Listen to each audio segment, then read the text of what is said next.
Tourist season में भारत का राज्य राजस्थान गुलजार दिखाई देता है। यहाँ जयपुर, उदयपुर, जैसलमेर, जोधपुर, बीकानेर, अजमेर जैसे शहर सैलानियों की रौनक से दमकते हैं। देशी विदेशी सैलानियों की भीड़ यहाँ के लोगों के लिए एक त्योहार की तरह आती है। इन सैलानियों के पीछे दौड़ते हैं लपके सैलानियों को अपनी टैक्सी में बिठाना, शहर घुमाना, शॉपिंग कराना, होटल में बुकिंग करवाना जैसे काम लपके करते रहे हैं। चूंकि वह सैलानियों पर लपकते हैं, लिहाजा उनका नाम पड़ गया लपका। इन लपकों की प्रेम कहानियां विदेशी सैलानियों के साथ अक्सर सुनी जाती है।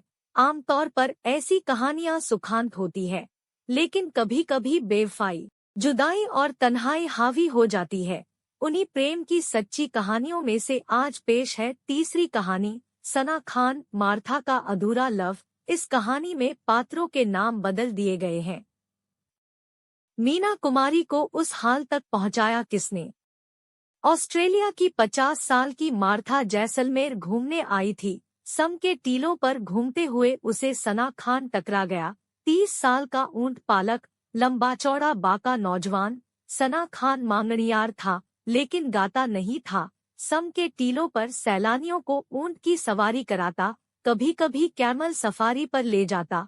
तब सैलानियों को अपने गांव में मिट्टी की हांडी में लाल मांस बनाकर खिलाता था। बाजरे की रोटी पर करारा लाल मांस। रात में गांव में कैंप फायर जैसा हो जाता। कालबेलिया नाच का आयोजन होता। लंगा मांगणियार पधारो म्हारे देश की टेर लगाते। यह भी सुने या पढ़े, इश्क में वो कातिल बना। महबूबा जेल के बाहर बीड़ी पीती रही। पहली कहानी सुने या पढ़े, प्यार में बर्बाद शख्स घोड़ा बन गया। मार्था 3 दिन कैमल सफारी पर सना खान के साथ रही। ऊंट की सवारी करने से पीठ अकड़ गई तो सना ने रात को स्विस टेंट में पीठ की मालिश की। मालिश के बाद सना वहीं रुका रहा और अगले दिन देर तक मार्था से बिस्तर से उठा ही नहीं गया। मार्था हमेशा तो सम के टीलों में रह नहीं सकती थी। वह जैसलमेर शहर लौटी और सना खान ने अपना ऊंट किराए पर दोस्त को दे दिया। वह मार्था के साथ होटल में ही रहने लगा। मार्था ऑस्ट्रेलिया में अपना होटल चलाती थी। पति ने 10 साल पहले छोड़ दिया था। दोनों बेटे शादी के बाद अलग हो गए थे। मार्था अकेली थी। होटल का एक हिस्सा बेचकर भारत आई थी और जैसलमेर में सना खान का साथ इतना भाया कि वहां एक घर खरीदकर सना खान को दे दिया।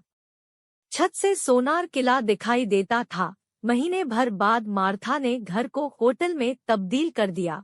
वह रिसेप्शन में बैठती, गेस्ट लाने वाले गाइड और ऑटो चालकों को कमीशन देती, बिजली पानी विभाग के घूसखोर कर्मचारियों से निपटती। उधर सना खान दिन भर आवारागर्दी करता। मार्था को इससे भी एतराज नहीं था, बशर्ते रात सना खान उसके कमरे में ही गुजारे। 3-4 महीने तो जैसे तैसे गुजर गए, लेकिन फिर बात हद से बाहर हो गई।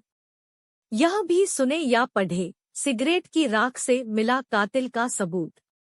यह भी सुने या पढ़े, इश्क, बेवफाई, बदला और 3 कत्ल में मार्था से घर की छत पर मिला था। मार्था ने तब चाय पीते पीते सारी कहानी सुनाई थी। इस बीच सना खान भी छत पर आ गया और मुझे जाने को कहा।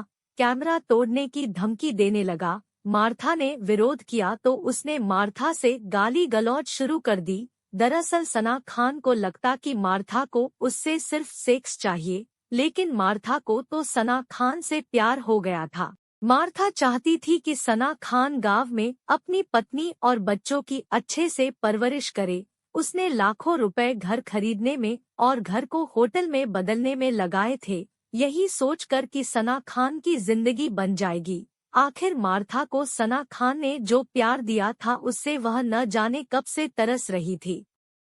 लेकिन सना खान ने मार्था के प्यार की कद्र नहीं की। मार्था के साथ उसने मारपीट भी शुरू कर दी थी। अब मार्था यह सब सहन नहीं कर सकती थी। सना खान अपने गांव गया हुआ था।